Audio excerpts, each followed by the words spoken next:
Amis des vidéos, buongiorno. Alors aujourd'hui, je vous propose une nouvelle vidéo de la série Vidéo Blitz. Et c'est une fin de partie qui a opposé Anand avec les Blancs à Caruana.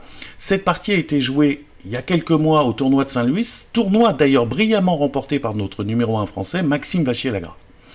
Alors, là, Anand vient juste de jouer F4. Hein. F4 qui met une pression sur le pion en E5, bon, qui ouvre F3, F4. Hein, le pion était en F3, donc il vient de jouer F3, F4. Ça ouvre effectivement l'action du fou G2, ça essaye d'ouvrir la diagonale du fou, et puis la colonne de la tour. Alors, ici, l'Italien, l'Américain, il est américain je crois maintenant, aurait pu jouer F6 tout simplement, hein, pour consolider la défense du pion en E5 qui est sous pression.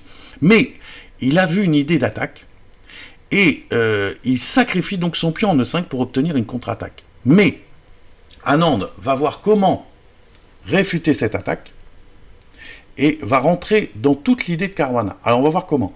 Alors il joue, Caruana joue fou G4, et là, c'est là où je vous dis qu'Anand va calculer toute la suite. Alors vous allez voir que c'est assez impressionnant. Donc il rentre, un fou prend C6. Comme vous allez voir, une fois qu'on a pris cette décision, on ne peut pas revenir en arrière avec les blancs. Alors fou prend C6. Pion prend E5. Et là, F6. Voilà, c'est toute l'idée des Noirs. Hein. Ils veulent que la tour rentre en E2 ici. Ils veulent que la tour pénètre en E2. Alors ça a l'air mortel, mais Anand a prévu, a calculé le contre-jeu qu'il peut obtenir. La contre-attaque. Alors, pion prend F6. Tour prend E2. Alors là, on se dit, voilà, bon, les carottes sont cuites. Anand est foutu. La dame est attaquée.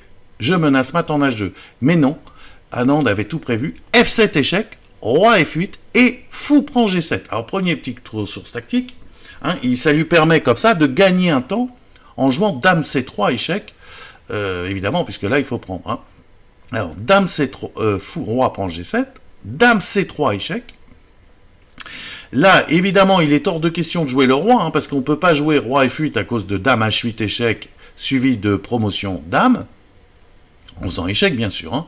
Et bon, en cas de... si la dame ici aussi arrive en F6, en cas de... il n'y a plus d'attaque blanche possible. Hein. Alors, plus d'attaque noire, hein, pardon, je ferai une dame après. Hein. Donc, obligé d'intercaler en E5. Alors, Caruana avait prévu de mettre la dame, mais dans la partie, en voyant la variante qu'on va voir, il va plutôt remettre la tour. Alors, il avait prévu dame E5. Alors là, vous allez voir que ce qu'a calculé Anand est très brillant. Il a prévu tour prend E2, sacrifice de dame, dame prend C3 et tour E8. Et là, il a estimé qu'il n'y avait plus de défense convenable pour les noirs. Alors la seule défense, parce que là, bon, je menace la tour, je menace surtout dame. Hein. Donc la seule défense à peu près correcte, je crois, c'est ce que disent les analystes, c'est dame D4, hop, tour F2 et dame prend B4. Mais là, comment dirais-je, eh ben là je fais dame tout simplement, et les blancs restent avec une qualité en plus, hein, obligés d'échanger, et là les blancs ont une qualité en plus, hein, la position est gagnante. À ce niveau, hein, tour prend D3, je gagne pas le fou parce qu'il y a une contre-attaque sur la tour en E8, mais je joue échec et je balance la tour par exemple en A8, et voilà, cette position est gagnante avec la qualité de plus, les tours sont très actives, etc. Alors, comme je vous le disais, donc Caruana n'a pas joué ce coup, il n'a pas joué dame E5, il a joué tour E5. Et là, c'est là où ça va être extraordinaire, Anand joue ce qu'on appelle un coup silencieux, il met la dame en prise, dame D4, ici, elle est en prise et elle, non seulement, bon, elle attaque la tour D8, mais également, vous voyez que là, la tour est bloquée, elle libère la tour C2, qui va pouvoir venir en C5, pour augmenter l'action sur la tour clouée ici. Alors évidemment, la dame est imprenable, je ferai dame, donc Caruana défend sa tour avec la dame, et la tour C5. Et c'est la fin.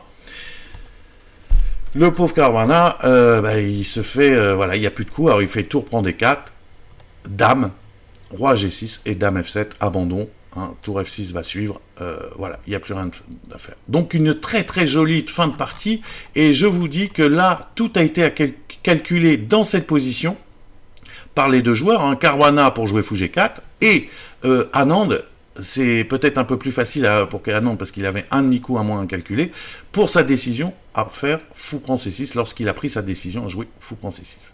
Voilà, à bientôt dans une prochaine vidéo.